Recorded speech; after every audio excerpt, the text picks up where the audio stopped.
True. Anna. My Anna. From the very beginning I thought I was not worthy of you. What was I? A nerdy guy from a backwater station, a dreamer hearing voices in his head, an adventure seeker, and you, the most beautiful girl in the metro, the only daughter of the legendary Colonel Miller, the best sniper of the Spartan Order. But how did you put it? There were lots of hard-boiled guys around. God, how much have we been through together? We had our bright days and really dark ones. Our feelings would die out and rekindle again. I even tried to leave, but couldn't go too far. You wanted a normal man, but you still accepted me as I am. You were the only one who didn't consider me mad when I spent days on the surface listening to the radio in fruitless attempts of receiving signals from the other survivors. You knew that every such sortie meant more radiation exposures for me and less chances for healthy children should we ever have them. And you would still let me go. You didn't prohibit me from dreaming. I always felt your gaze on me when you would cover my back in combat, and when I would lose my way. I was always in your field of view. I always knew that nobody could ever replace you, my personal guardian, angel of death. If this is not love, what is? Yes, we all need our own personal angel of death, don't we? Yes. Anna, you wanted to believe me and you couldn't. You tried to not pay attention to your father, and you did. The Colonel firmly believes that our country is occupied and that the war is still going on, and that makes us jumpy, makes us expect an attack at every turn, makes us look for traces of enemy presence everywhere. He has us riled up, and Anna is not immune to that. She was so eager to find the occupying forces in that tiny abandoned village near the bridge over Volga that she saw an American banner in a mere old t-shirt. She went to investigate and fell through the roof of an old chemical storage silo. Luckily, the chemicals seemed to have been long since expired, and Anna got away with just a few bruises. Needless to say, there were not a trace of foreign troops' presence anywhere close. Okay. Colonel Miller.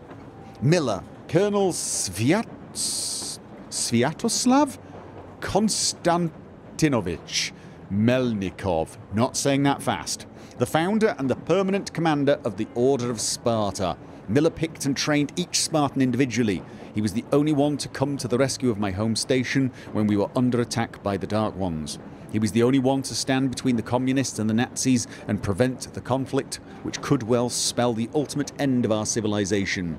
It was Miller who accepted me into the Order and blessed our union with Anna, his only daughter. I became his son-in-law, but could never amass the courage to call him Dad. Nothing but Colonel with a Sir, of course. In the D6 defense, the Colonel lost his best fighters and his old self. Something is forever broken in him. He became cold, completely intolerant of any dissent. Sometimes I feel he is sorry he didn't object his daughter marrying me. He would probably have preferred Hunter as his in-law, but Hunter is missing, and I dragged his daughter into a maelstrom none of us might ever emerge from. I dragged the Colonel into the worst adventure of his life. He had to commit high treason to save his daughter with me in tow. He is convinced that the war is still going on, that Moscow had to fake death to prevent the final murderous strike from being launched against it. But Anna is still his daughter, and I am still one of the soldiers. So he, in his advanced age, risks everything he has, his reputation, his position in the metro, the most of his order, everything to save us too, and maybe somehow get himself out of this mess. We are going to the Yamato Mountain, where the Supreme Command HQ is located. Only the true government of our destroyed country could now pardon the Colonel for treason. Of course, if they agree to even listen to him at all. There's one problem though. It's been a few days since we left Moscow. We have yet to find a trace of the occupying force. Damir. Damir is probably the calmest of all crew members. Damir is also extremely reliable. He'll always be there to help, always does the hardest part of any jobs, goes on the toughest missions, and then instead of taking the well-earned respect and gratitude as one would expect, he starts blushing and saying he had nothing to do with success and it was all just kind of happened that way. There's only one painful issue for Damir, and that's his name. given to him by his father along with half his blood. Demir can't forgive his father for leaving, going as far as to deny being his blood kin. Duke. Duke of Darkness, Igor Dukov, the youngest, the bravest and the craziest of us. Some joined the Order out of desperation, others to protect people from dangers, but Duke is just desperately in love with adventure. Whenever the Colonel asks for volunteers, Duke is always the first to shout me, no matter how hard and dangerous the mission ahead may be. A shame we don't have any medals in the Order, otherwise Duke would be plastered with them. He keeps looking up to the more experienced fighters, competing with them for the most kills, missions and wounds. For some reason, he pays particular attention to comparing his achievements with mine. Perhaps it's because I'm closest to his age. Anna once said about him, "Quit your whining, Artyom. There are people here who dream of becoming like you." About Duke, was she right? Igor likes being called the Duke of Darkness, but you can hardly find a lighter-hearted guy. He is but a brat, taking crazy risks all the time, but Lady Luck smiles to the brave. If not for the trick he played on Silantius, that old obscurant, our whole operation would have failed. Duke, my friend, your star is undoubtedly on the rise, and soon you will outshine us all. We be of one blood, ye and I'm proud of it. Yermak. The Aurora's permanent helmsman, Yermak knows her every detail down to the smallest bolt and feels every change in the work of any of her numerous and, truth be told, quite worn-out mechanisms with his heart. Yermak fit into our group so easily and naturally it seems he was with us since forever, and yet Anna and I met him on the Hansek base where Yermak, is it Yermak or Yarmak? First helped us find my wife and then led us in the hijacking of our beloved cruiser. Still, with Yarmak's background, it's a small wonder he decided to leave Moscow with us. At the time of our meeting, we had only just learned of Hansa executing everyone trying to enter or leave Moscow. But Yarmak has been living with this terrible knowledge for months. First out of fear for his daughter's life, and then, after she succumbed to her illness, out of sheer hopelessness. But now he is free, just like the rest of us, and if we ever come back to Moscow, we'll settle our scores with Hansaic leadership together. Yarmak says that every man has a destination in life, a place where the fate leads him to, and whenever life becomes hard, sometimes unbearably so, I always recall his words. This might be the end of the line, but it is still not your destination. Get up, walk on. Thank you, Yarmak. Idiot. Idiot chose his nickname out of natural humility, or perhaps simply in honor of one of the Dostoevsky's characters, in fact. He's anything but. Being the most educated and well-read soldier in the Order, landing the position of Miller's right-hand man back in the Metro. The question is, what does he really know about the reasons for people being held in the tunnels, the war that could still be going on, as well as who is really in control of the Metro? Idiot likes talking a lot, but he never actually says much, even if you push him, save for his usual, on one hand, this could be true, while on the other. If you feel that the truth is close enough to touch, talk to Idiot. He'll confuse you completely in no time. One thing about him I don't understand at all is what could he even be looking for fighting in the Order's ranks. Alyosha. Alyosha, the life of every party. An avid lady killer, favourite customer of the seediest joints of the Svetnoy Boulevard, and our survival on the surface instructor.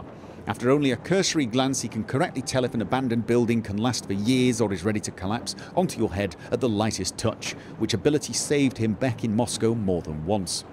Alyosha is the only member of our crew seemingly taking our journey with an exciting adventure, probably in anticipation of new meetings with representatives of the fair sex, of course. Sam. Sam is one of the Order's best. He might not be the strongest, fastest, or the best marksman we have, but he can certainly hold his own in a match with Spartan champions in each of these areas.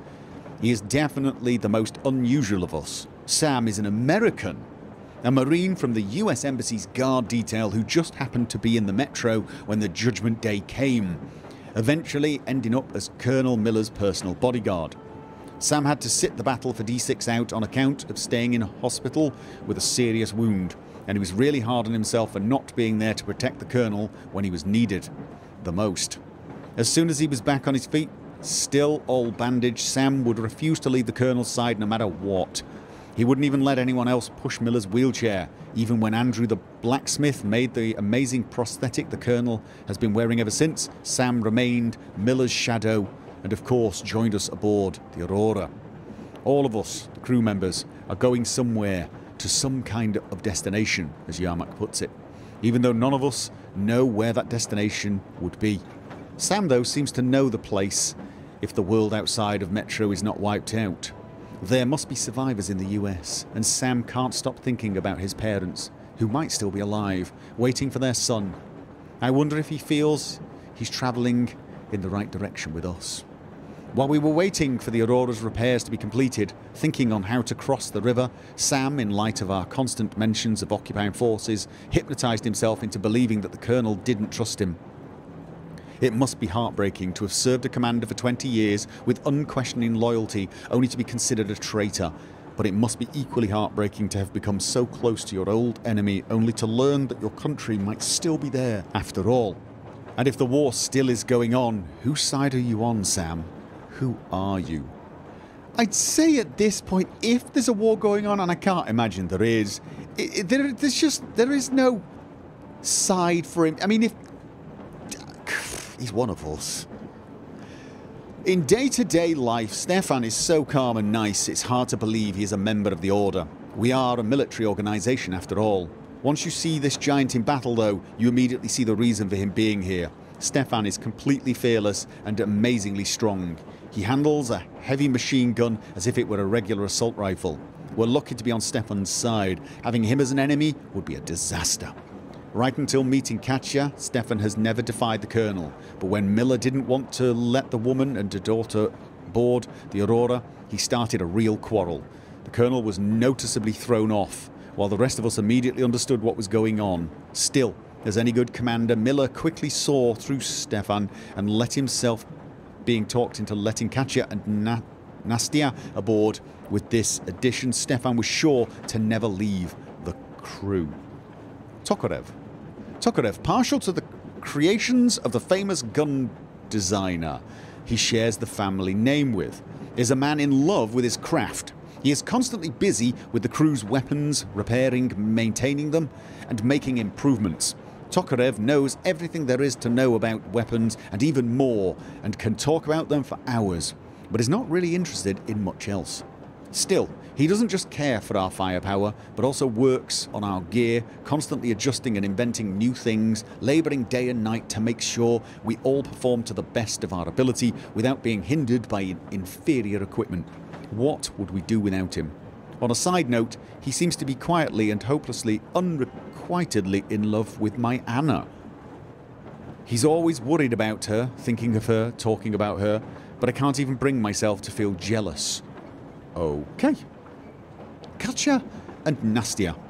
I can't really imagine what Katya and Nastia have been through and how they managed to keep their sanity, much less remain as optimistic as they are.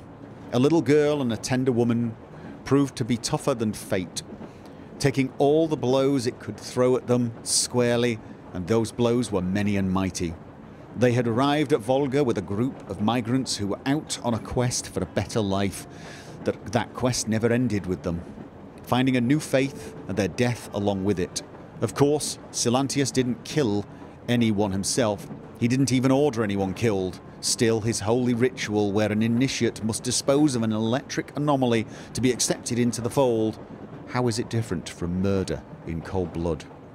It's no wonder that the Colonel let Stefan and Anna coax him into letting Katya and Nastia aboard the Aurora. Even though there must be numerous dangers waiting for us still, I would argue that these ladies are tougher than some battle-hardened troopers. Besides, Katya is a trained nurse, and we will most probably need all the medical expertise we can get. Is that not the truth? Crest, an avid storyteller, a talented mechanic, and a natural-born adventurer who travelled all across the vast expanses of this threatening world of the surface, so alien to us who'd been through hundreds of scuffles and struck thousands of deals, quite a few of which could well be of the less scrupulous sort. I don't know if Crest will be journeying with us for long, but I am not surprised he had such an easy time fitting in. Right from the start, he gave us the hand with fixing the Aurora, gave us the rail car he'd been using in his adventures, and then went with us on a mission to capture the tugboat, giving Duke and me the cover we needed to infiltrate the bridge. It's no wonder that even our usually cautious colonel had no second thoughts about welcoming Crest into the crew.